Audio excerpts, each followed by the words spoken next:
7 Johnny Carson guests he secretly despised. Johnny Carson's smile never wavered on camera. For 30 years, America's favorite host welcomed thousands of guests with the same warm chuckle and Midwestern charm. But when the red light went dark, a different Johnny emerged. The minute we cut to commercial, his face would change, revealed a former Tonight Show producer. Johnny would turn to Ed McMahon and whisper something that told you exactly what he really thought about the person sitting 3 feet away. While maintaining a perfect public persona, Carson kept a mental blacklist of guests he considered genuinely intolerable. Not just difficult personalities or demanding stars, these were people who had crossed invisible boundaries that the famously controlled host could never forgive. Most shocking was his decades-long refusal to ever speak to a former protege after what his staff called the betrayal, a grudge so severe that even mentioning her name in Carson's presence would instantly freeze the room. Then there was the Vegas entertainer who confronted Carson with threats so aggressive that the host, a former Navy man never known to back down from confrontation, was genuinely stunned by the intensity of the encounter. Johnny had this special touch to his ear that meant, "Cut to commercial now," revealed a Tonight Show director. "In 30 years, I saw that signal maybe a dozen times, and each time it meant someone had pushed him to his absolute breaking point." Tonight, we reveal the 7 guests who pushed television's most unflappable host past that breaking point, and the private moments that turned professional relationships into personal vendettas that Carson carried to his grave. I began to retreat very much into myself, and my parents... Joan Rivers, the unforgivable betrayal. She was his protege until she launched a competing show without telling him, explained a Tonight Show writer who witnessed their relationship collapse. Carson never spoke to her again, not once. The relationship began brilliantly. After Rivers' first appearance in 1965, Carson was immediately taken with her fearless comedy style. Over the next 2 decades, she became his most frequent and reliable guest, eventually earning the coveted position of permanent guest host. Johnny didn't just like Joan professionally, he believed in her, said an NBC executive. He defended her more provocative material to network censors and provided her with a platform that built her career. When she guest hosted, he'd call the next day to check ratings and give feedback. He invested in her success in ways he rarely did with others. This deep professional investment made Rivers' decision in 1986 to accept a competing late-night show on Fox without discussing it with Carson, first devastating on both professional and personal levels. The final blow? Carson learned about it from a Fox press release rather than from Rivers herself. He told NBC, "Don't ever mention her name in my presence," revealed a producer who witnessed the aftermath. It wasn't delivered as an emotional outburst. It was a cold, quiet statement of fact. Rivers later claimed she had attempted to call Carson before the announcement,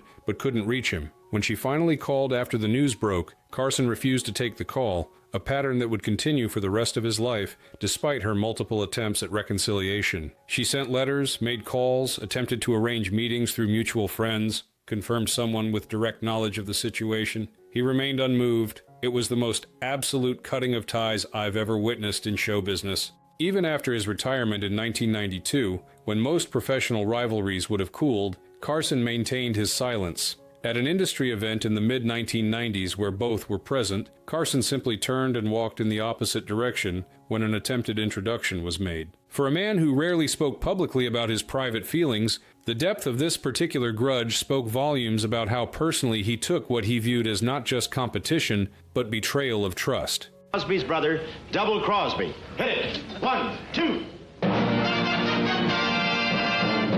Bob Hope, the legend who stopped listening. Where Rivers' betrayal was sudden and clear, Carson's growing frustration with Bob Hope represented a slower burn. The gradual realization that an entertainment icon he respected had become something quite different from his public image. Carson once said to his head writer, "He doesn't listen, he just plugs," recalled a producer who witnessed the exchange. What bothered Johnny wasn't that Hope promoted his projects. Most guests did that. It was that Hope had stopped engaging in actual conversation. According to staff members, Hope would arrive with pre-written jokes and anecdotes and deliver them regardless of what Carson actually asked. The resulting interviews weren't conversations at all, but parallel monologues. Carson asking thoughtful questions, while Hope recited promotional talking points about his latest NBC special or book release.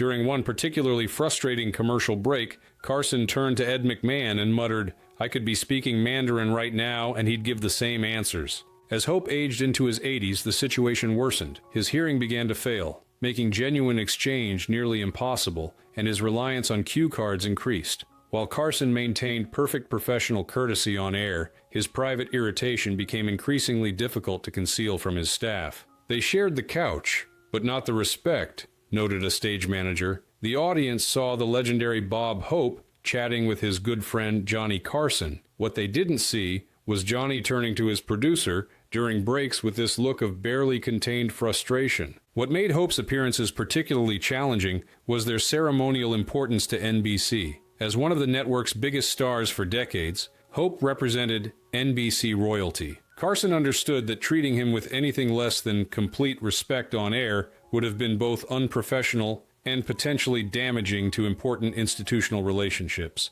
The resulting disconnect between Carson's public deference and private disdain created one of the most striking examples of his ability to completely separate his personal feelings from his professional performance, a skill that defined his long career but remained invisible to his millions of viewers. I wanna thank you for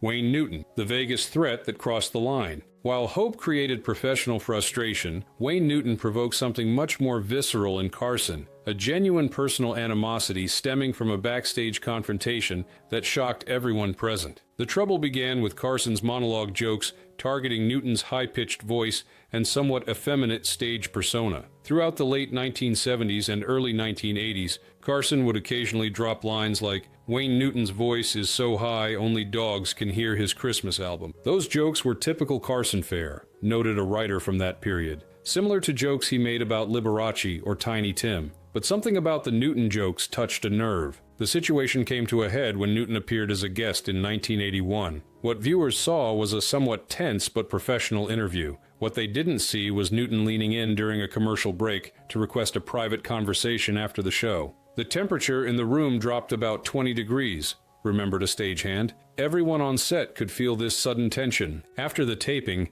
Newton confronted Carson in his office with an intensity that shocked everyone present. According to multiple witnesses, Newton delivered what amounted to a threat wrapped in Vegas politeness. Wayne basically told Johnny that the jokes about his masculinity needed to stop, immediately and permanently, said an executive familiar with the incident. He reminded Johnny that Las Vegas was his town, and Carson was just a visitor when he performed there. The implication was clear. Newton had the power to make Carson's life difficult. The most alarming moment reportedly came when Newton said something to the effect of, "You wouldn't think I was so feminine if I grabbed you by the throat right now." Johnny later told his producer, "That guy was actually ready to physically attack me over a few jokes," remembered a staff member. He seemed more surprised than afraid, but the encounter fundamentally changed his view of Newton. The aftermath of this confrontation transformed Newton into persona non grata on The Tonight Show. Carson developed what associates described as a visceral dislike that went beyond professional disagreement. Johnny would physically recoil if Newton appeared on TV when he was channel surfing, said a friend who spent time with Carson in his home. He'd immediately change the channel and mutter something like, "There's Vegas, tough guy." The depth of his dislike was remarkable, especially for someone usually so measured. Impossible. Simply impossible. The idea.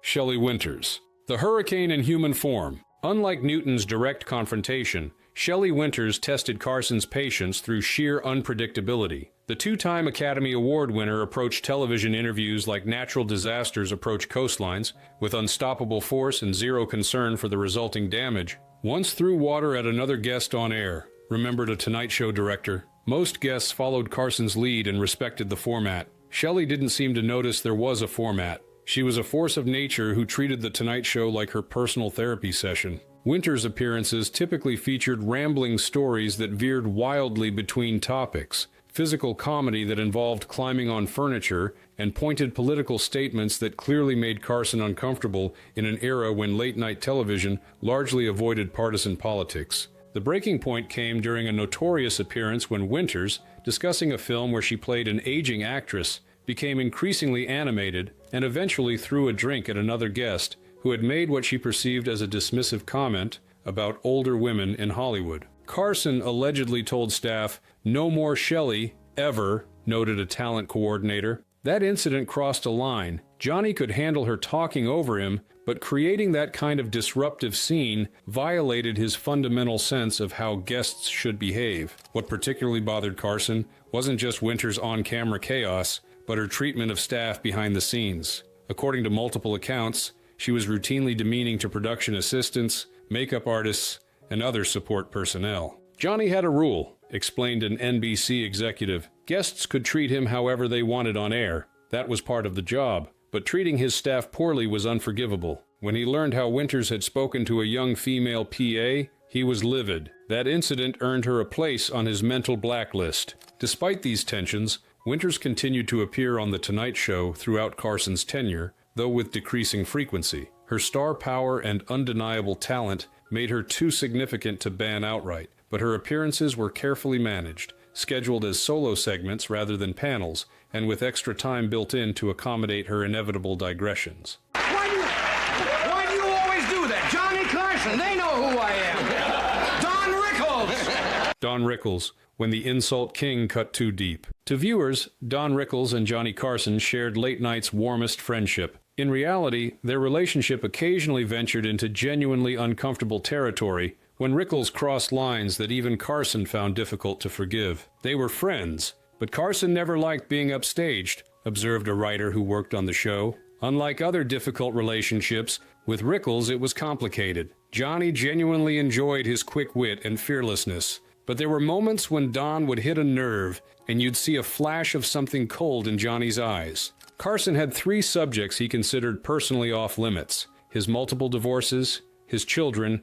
and his drinking. Unfortunately, these were precisely the areas where Rickles' insult comedy often ventured. During a 1970s appearance, Rickles made pointed comments about Carson's recent divorce settlement and alluded to his heavy drinking. While continuing to smile on camera, Carson turned to Ed McMahon during the commercial break and said, "He's gone too far this time." You could feel the temperature change in the studio, remembered a cameraman. Johnny was still professional, still smiling, but something had shifted. Anyone who knew him well could see he was genuinely angry. The situation reached a critical point when Rickles orchestrated what he intended as a surprise tribute to Carson, but what became closer to an ambush. Without approval, Rickles arranged for embarrassing photos and stories from Carson's past to be displayed during what was supposed to be a standard interview. During the break, Johnny said simply, "That wasn't funny, Don. That was mean," recalled a director. It was one of the few times I ever heard Carson directly criticize a guest to their face. What saved their relationship was Rickles' eventual sincere apology, something Carson rarely accepted from those who crossed him. Their genuine friendship allowed for a reconciliation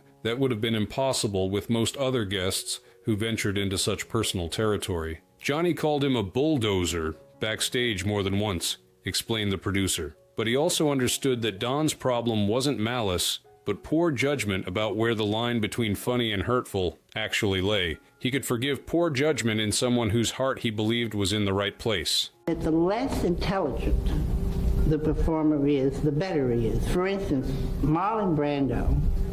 Truman Capote, literary brilliance and substance-fueled chaos. Where Rickles occasionally crossed personal boundaries, Truman Capote created a different dilemma for Carson, a brilliant literary mind whose increasing substance issues turned appearances into unpredictable, potentially liability-creating events. He said he was literary royalty. I say he was just wrecked, observed a Tonight Show writer who witnessed Capote's deterioration across multiple appearances. The terrifying thing was, everyone knew he actually did have dirt on Hollywood stars and Washington politicians. When he started naming names and describing what he'd seen at private events, there was genuine panic about what he might reveal next. Capote's status as confidant to the elite made his increasingly uninhibited comments particularly risky. As his struggles with alcohol and drugs worsened, his minimal social filters disappeared entirely, resulting in interviews that lurched between literary insight and scandalous revelations. Carson was furious and cut him off mid-taping, revealed a producer who witnessed a particularly chaotic appearance.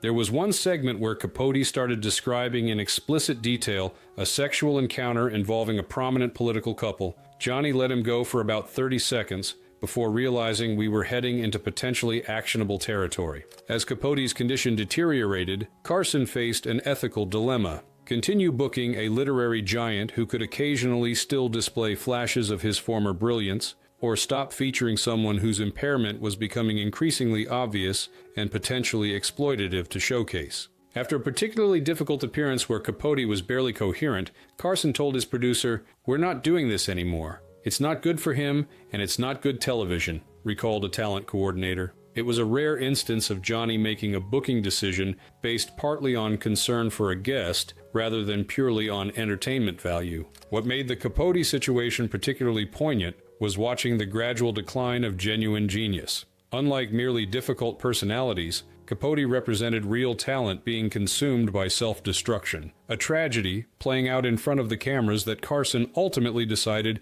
he could no longer showcase, regardless of the compelling television it sometimes created. I don't know, I never thought about doing one, but I figured if I was gonna present myself as a virgin to anyone, it should be you. Madonna, the calculated provocateur. Unlike the aging legends who earned Carson's private disapproval, Madonna represented something entirely different, a young cultural force deliberately challenging the conventions Carson had spent decades maintaining. Her first appearance was loaded with sex jokes, bleeped lines, and smug jabs, remembered a production assistant from her 1987 appearance. Carson laughed politely and never invited her back. Unlike guests whose behavior reflected personal problems or professional decline, Madonna's boundary pushing was entirely strategic, a carefully constructed persona designed to challenge the established norms that Carson's show represented. She wasn't just pushing boundaries, she kicked the door down, observed a music journalist who covered Madonna's career. Everything from her outfit choice to her provocative language was calculated to create a moment that would generate next-day headlines. This approach created fascinating television as Carson, always the consummate professional, attempted to maintain control while Madonna deliberately threw obstacles in his path. Where Johnny typically established rapport through charm, Madonna maintained a combative edge, challenging his questions and making explicitly sexual references that left him momentarily speechless.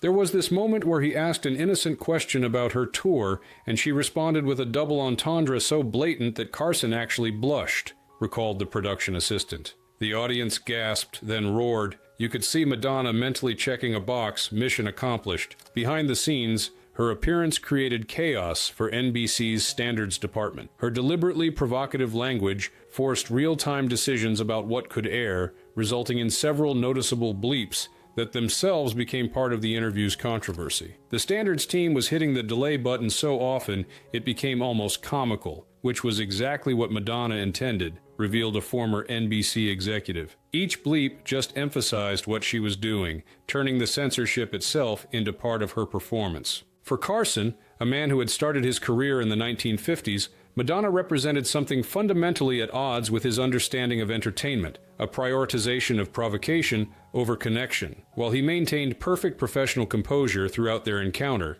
those close to him reported he found the experience deliberately manipulative and contrary to what he believed a talk show appearance should be. The generational gap couldn't have been clearer. Carson came from an era where entertainers sought to charm. Madonna came from a generation that believed challenging the audience could be equally valid. It wasn't personal dislike so much as a fundamental disagreement about the purpose of television itself. Carson's genius wasn't just his skill as a performer, but his ability to maintain complete separation between his private feelings and his public persona. Even with guests he secretly despised, viewers never saw a flicker of the genuine antipathy he felt. That absolute professionalism, the commitment to the audience's experience above his own comfort, defined his legacy. What bound these 7 difficult relationships together wasn't just that they tested Carson's legendary patience. Each crossed a different boundary that revealed something essential about the man behind the desk. Joan Rivers violated his core value of loyalty. Wayne Newton threatened him physically.